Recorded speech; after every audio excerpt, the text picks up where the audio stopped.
So in today's market, are you trying to find the right target audience for your product or services? In today's episode, we're talking about research in finding the right target audience to build a technology application and how to really engage your audiences. With Latina's B2B marketing, we can help you build that bridge to understanding the right product fit to the target audience that you're looking for through data analysis and data collection through your social media platforms and profiles. So today, if you're struggling with how to find the right target audience to place your products and services, go to latinasb2b.com today and sign up for our newsletter, or reach out to us to schedule a consultation on how we can help you get started. That's latinasb2b.marketing. Gracias. Another issue that I think we need to pay attention to, especially in tech, is investors, right? Investments. The dismal percentage of money that goes to Latinx, Latinos, and then what Latinas get is like 0.5% or something. That's because we don't have Latinos in the boardroom. Welcome to Latinas from the Block to the Boardroom, where wisdom comes from everywhere. This is a podcast about generational wisdom shared to help build a bridge for future generations and to build stronger communities through education, technology, and health. Welcome to Latinas from the Block to the Boardroom. So my guest today from De Las Mías is Ana Consuelo Matiella. She is the co-founder for De Las Mías, which is a wonderful fitness app specifically for Latinas. So the reason why we had Ana come on the show today was because she is an experienced bilingual health educator, and for the last 30 years, she has gained expertise in behavioral change and helped many organizations make strides towards preventing diseases, specifically diabetes. And through her innovative work with her daughter, Sada Negalin, who is also the co-founder of De Las Mías, they have created an online app for Latinas that is bilingual, it is health education, and they are pioneering into the tech space with health, fitness, and also new learning, eating habits. So through Ana's innovative work in the bilingual health education space, she pioneered fotonovelas, which you'll hear more about in this podcast. But it was a health education tool she created to help folks understand the true meaning of being healthy and understanding the health education system here in the United States. Ana has devoted a lifelong career to improving the health and wellness of Latinas. So let's welcome Ana to Latinas from the Block to the Boardroom. So welcome to Latinas from the Block to the Boardroom.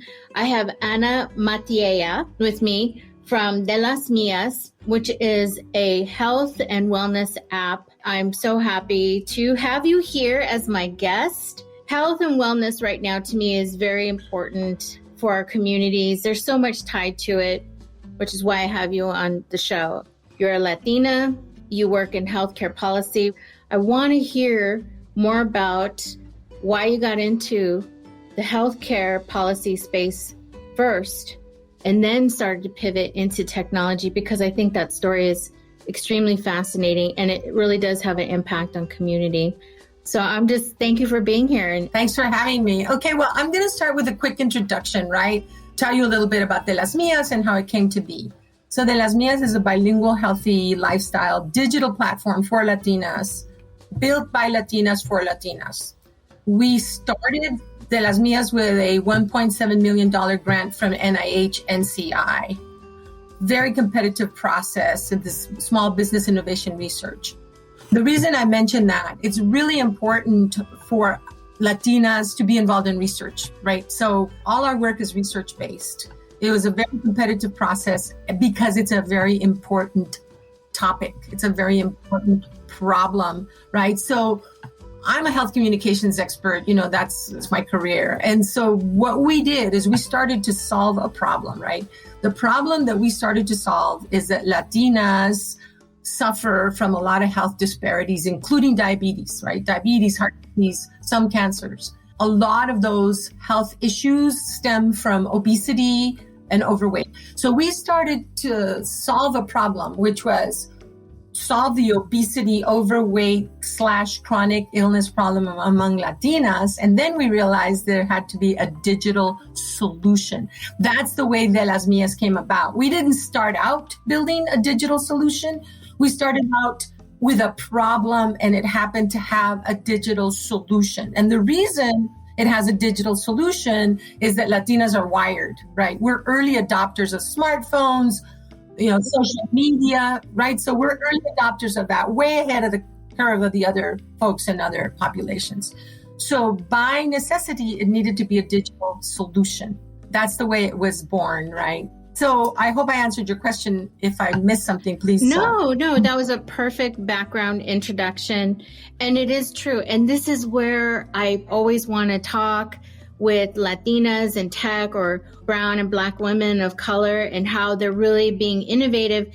And all these companies, these tech companies are really missing the mark.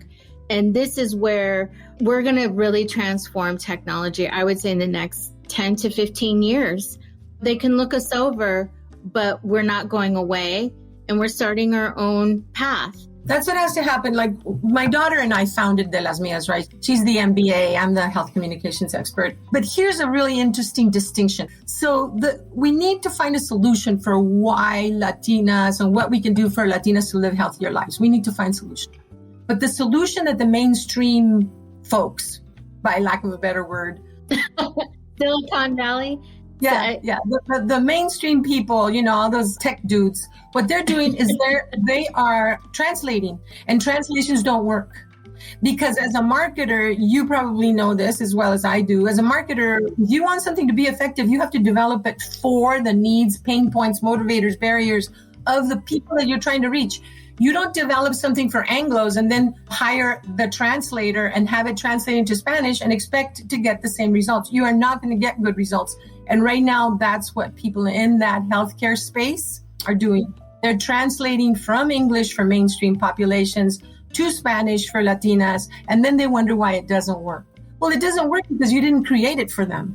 So that's one of the distinctions, is that what we're doing is transcreating content. We're not translating. I love that. And the other problem is, as well, if we don't have the means or we have the passion, but we want to get into the industry, right? Because there's a lot of young Latinas that are moving into STEM, and healthcare and tech is a growing field, obviously, that we need them on those product teams. We need them on the marketing teams, because they're the ones to have accountability to say, that's not the cultura that is being marketed correctly, right? And that's where they need the perspective. So this is something that, it's not that you don't belong there. You need to be there. You need to be on those teams. You need to get on those teams. You need to hold people accountable. Or you get in there, you learn, and then you come out and you do your thing. You learn what you can. If they're not going to respect you or mentor you into leadership, because as we've seen and published all over the place, that having diversity of Latinas and Black women in the C-suite, in technology, or any large profitable company is really going to create new innovation and pathways to profitability and to really create brand loyalty. People miss that mark. I mean, it's amazing, and I love what you do. Yeah, the loyalty is very important, and they don't get that. Tech doesn't get that. But another issue that I think we need to pay attention to, especially in tech, is investors, right? Investments. Right? And I'm sure you've had, people on your podcast to talk about the dismal percentage of money that goes to Latinx, for lack of a better term, Latinos, and then what Latinas get is like 0.5 of percent or something of what's available, because we don't have Latinos in the boardroom, right? We don't have Latinos. So that's where it has to be a multi-pronged system in order for us to get the attention that we deserve and that we need. And then, the bottom line is the trillion, I don't know, what is it, 2 trillion, the marketplace, our marketplace and our consumer power. Oh, it's huge. Is so huge, and they're missing the mark, right? They're missing the mark. And then our brand loyalty also. We're very loyal consumers, right? So once you get onto something, you got a Latino consumer for life. Exactly. Right. I'm totally there with you, right? So we are early adopters. We share everything on social media. We are making that pathway. You know, a lot of Black women, there's a saying that it's Black Twitter. Without Black folks and Black women on Twitter, Twitter would not exist. So, I mean, come on, people. Yeah, it's very exciting what's happening right now. I'm very excited what's happening with Black people right now. And I'm hoping that it's contagious to brown people, right? Because if it weren't for those Black women, man, where would we be right now? So, yeah, I'm very grateful for our Black sisters, believe me. Yeah. So I want to ask you about the vision and the focus and the execution of this, because as you were mentioning early on, you got the funding, but you're in healthcare and policy making. So what drove that? Like, where was that? Oh, this needs to happen. And you and your daughter coming together because you're in that healthcare space. You know, I've been in health communications all my career, right? So I've done a lot of work in health communications. So a lot of work in diabetes in particular, lots of HIV work. You know, I've done a lot of work in public health. That's my field. And I saw that problem, right? I saw the problem that we have as Latinas, and I saw that the solution was inadequate. And so then that's how we created the concept of de las mías, based on how inadequate the solution is that's out there for Latinas. So that's really what spurred the idea. And then, of course, credit to the Small Business Innovation Research Fund, right? Because this is a fantastic opportunity for, if Latinas don't know about this, it's like if you have a creative, innovative idea that can solve a problem, the SBIR, so it's what it's called, that they have funds, right? And so that is really what made it possible for us to really start De Las Mías. So that was a 3-year, we conducted a randomized controlled trial in Albuquerque. I mean, and I'm a researcher, right? So I have the research chops and also, you know, research colleagues, and we built a research team and we conducted this research. Very little research on Latinas that has been done, right? And so we're right there conducting research, which is really necessary for you to develop solutions, public health solutions. So we hit all the right marks, right? And we got lucky, but it's also good, hard work, right? It's very, very hard to do this. So I think I credit that, SBIR, to that. They recognize the problem, the solution, and our ability to address the problem. And was this something early on when you were younger that you saw that you wanted to get into the healthcare space? Was there a moment when you were young or you had a situation? Yeah, I've always been a writer, right? I'm a storyteller, right? That's what I am in my heart. I'm a storyteller, right? And so I've always been a writer. And as you know, to make a living in writing, you have to, be really scrappy. So I early on got my start with developing health communications materials for Latinas. Again, even 30 years ago, realizing that translations don't work, right? And so that's how I got my start in I'm a fotonovela producer. I don't know if you know what fotonovelas are, but fotonovelas are storytelling mediums, right? It's a Latin American pop culture medium with photographs and dialogue bubbles, like a comic book. They're called fotonovelas. And I'm the most experienced fotonovela producer in the United States. And that's how I started, right? I started like, hey, we need to figure out a way to educate people in a way that doesn't bore them to death. And so that's, how I did my first fotonovela in 1983 called Dolores y Esperanza, about two women with arthritis. La Dolores tenía los arthritis y la Esperanza was the lady that gave her advice, So it was Dolores y Esperanza. That was my first fotonovela. So I've always wanted to write, and I'm a writer. I'm a storyteller, right? I'm a short story writer. So that's my heart, right? And I wanted to make a difference in the world. So I'm very lucky that I got to use my gift as a storyteller to educate folks about very important topics.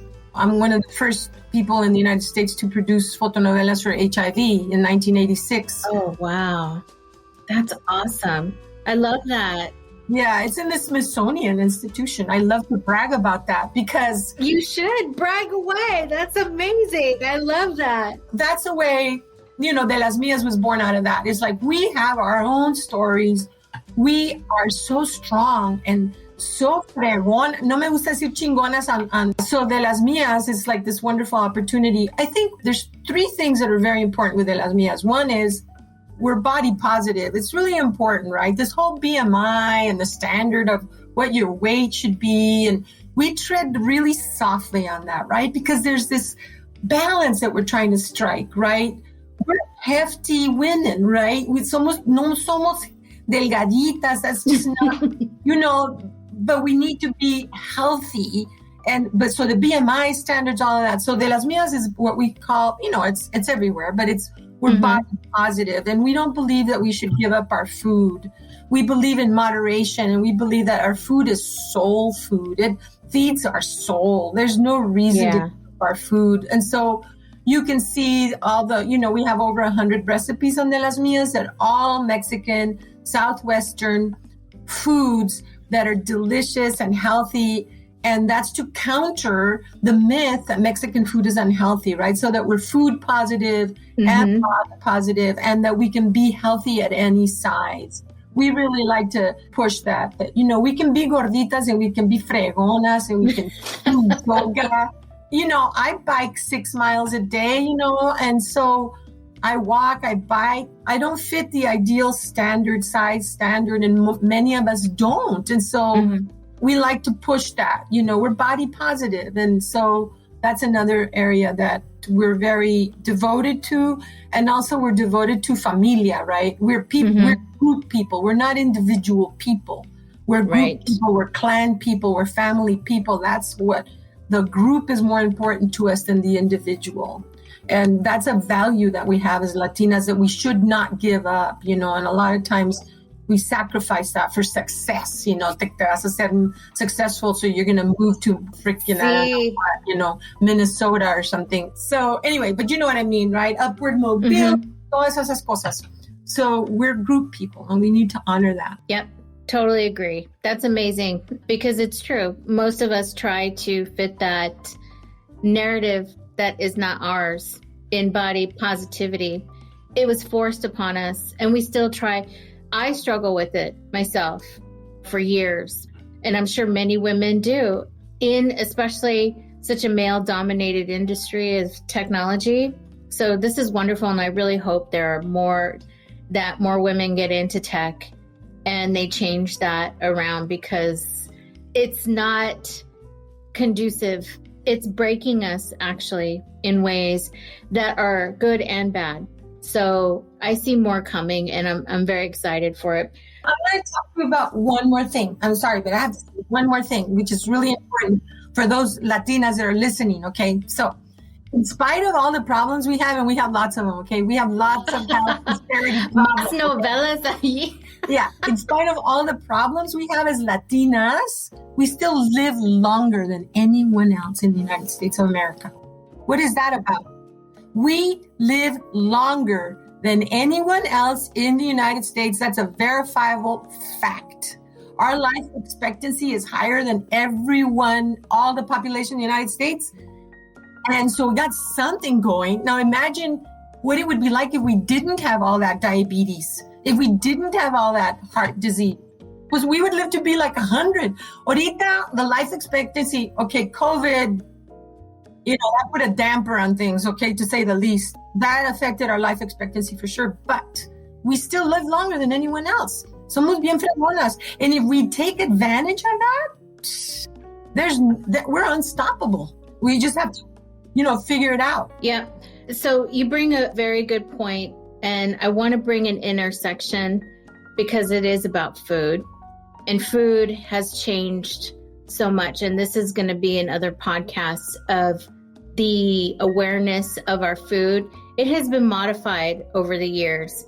So it's really an uphill battle for all of us, where we were the real, I want to say, medicinal providers and keepers of food where we use it for health. There's Yerba Buena, there's all these things within our culture that we use food to nourish us, a very healthy, natural way. But it's been modified so much that food tech is really coming into the space of investing in what's new. Veganism is rising, but where is that lens when we've had fruits and vegetables and very limited meats in our diet before, and we only did it for certain things. It was not an everyday thing, right? But it's the stressors. So there's a big intersection between food cultivation, modification, and technology. And I think just from looking at the app and our Latina women and how we're using all this is really coming together. And there's a lot of speak about this right now. So what's your take on that, food tech? And I don't mean like technology, food apps, things like that. I'm talking about food modification, agriculture, which we are very much intertwined. We are webbed into that significantly, yet we don't own it. And that's a big thing. So what are your thoughts on that? Wow, it's such a huge subject. So here's to compartmentalize a little bit, okay? You are absolutely right about when we started historically, traditionally, our food and our way of life was very healthy. Now, David Bautista, who you should interview at some point, he's a scholar at UCLA. He's a wonderful scholar. Anyway, he has this presentation I attended many years ago, and it was called Caution, something like, I'm sorry if I'm misquoting the title, but it's like this: Caution, assimilation is hazardous to your health, okay? And his whole thing was that immigrants, when they come to this country, are healthier than the people that live here, than the Latinos that live here. Mm-hmm. And classically, that used to be the truth. Now, before, junk food has Mexicans by the throat, okay? In Mexico and in the United States, it's got us by the throat, okay? So let's just say that.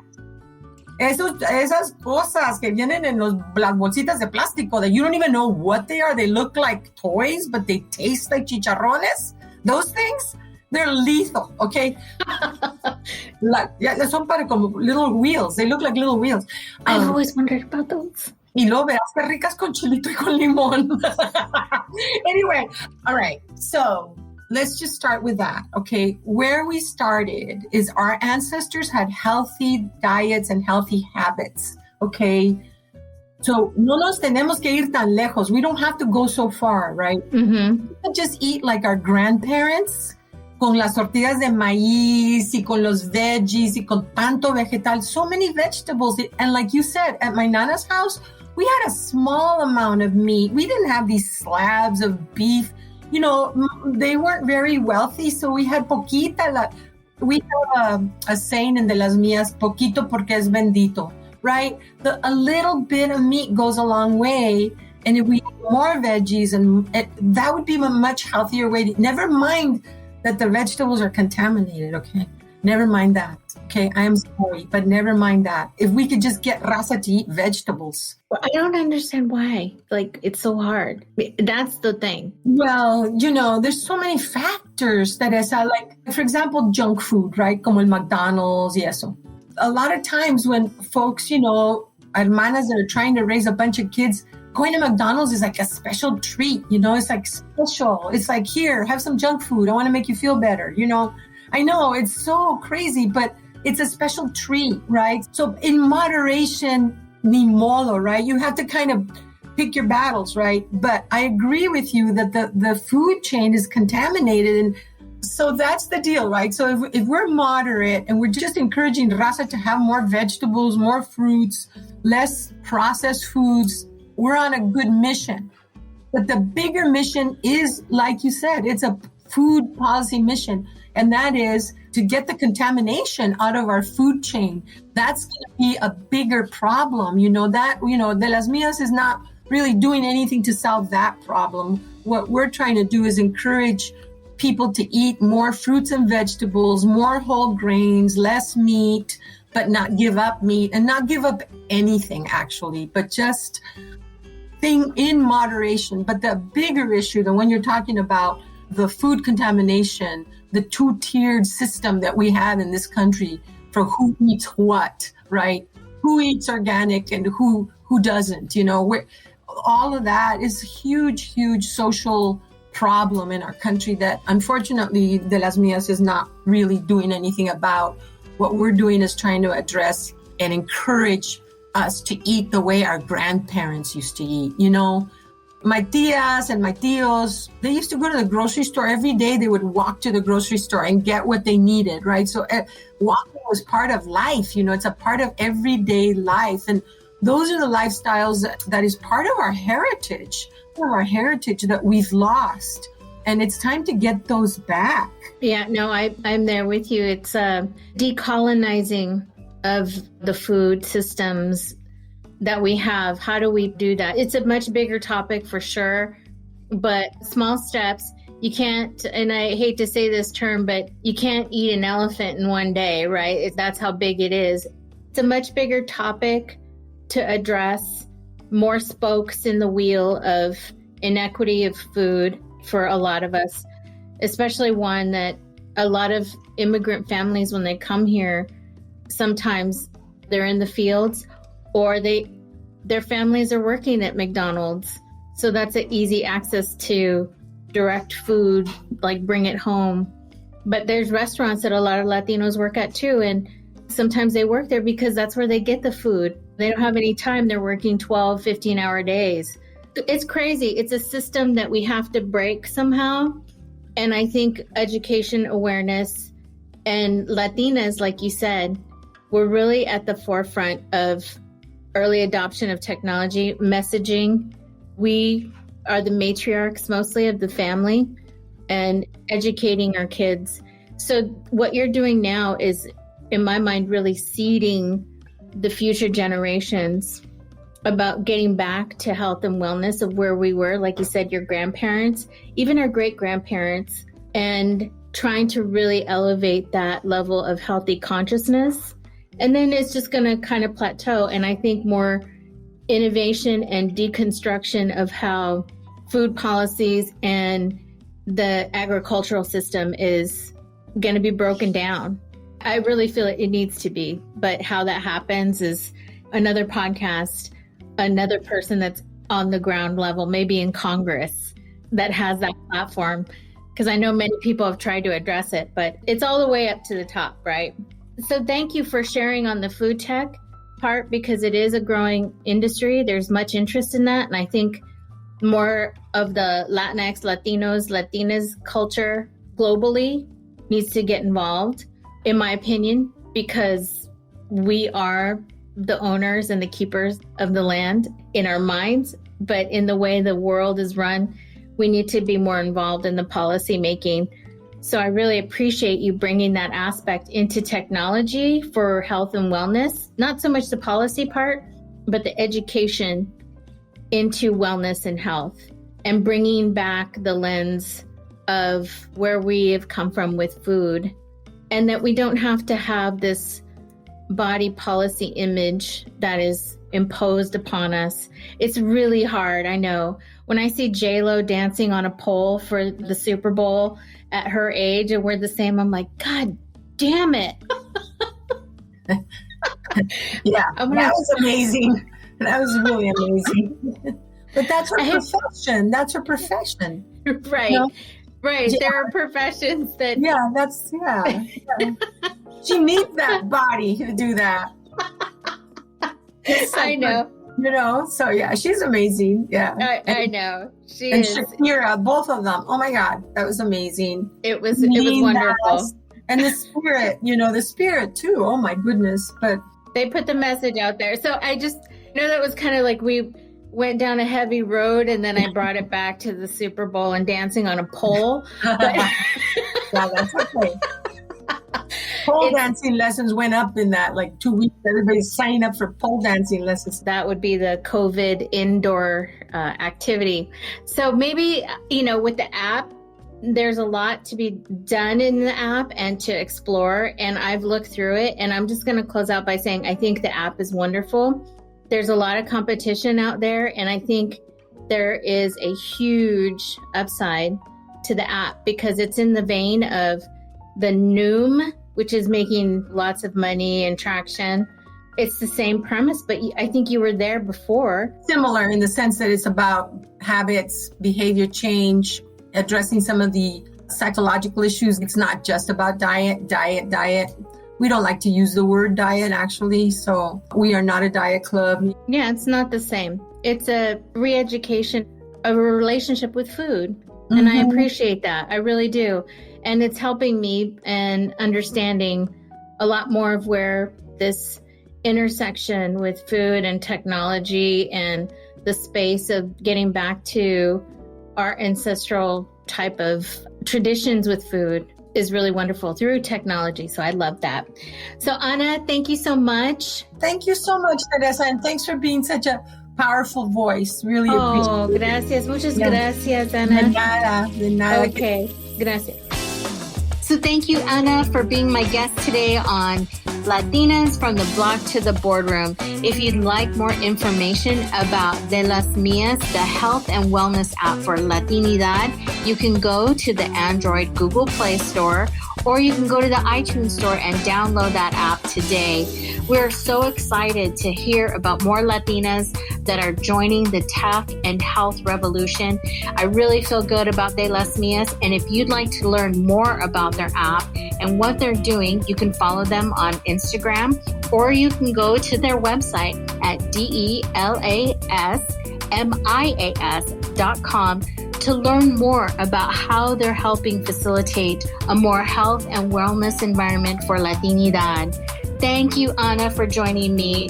So today's podcast, Latinas from the Block to the Boardroom, is sponsored by 5E Leadership and Marketing. So if you'd like to learn more about technology tools and how to build your business, that can take some time to understand and how to put your business plan in motion.